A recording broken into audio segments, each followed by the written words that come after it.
Hey guys, it's Tiffany from Super Easy Math. Today's math problem of the day says -5 plus 8 all over -28 minus -10. So I'm going to rewrite this problem, and I know that I am going to deal with that numerator first because it's kind of easy.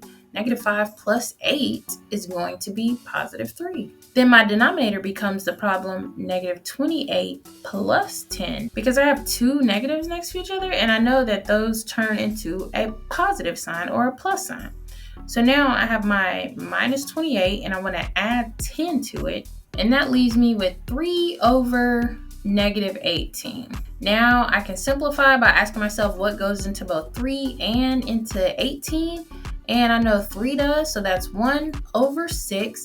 But that 18 was negative, so the 6 should remain negative. Or you could think of it as the entire problem. Either way, it's the same thing. So your answer to today's math problem of the day is -1 over 6. Here's tomorrow's math problem of the day. See if you can solve it before I do, but don't forget to head over to Super Easy Math where you can get access to a live math tutor who can help you with all of your math needs.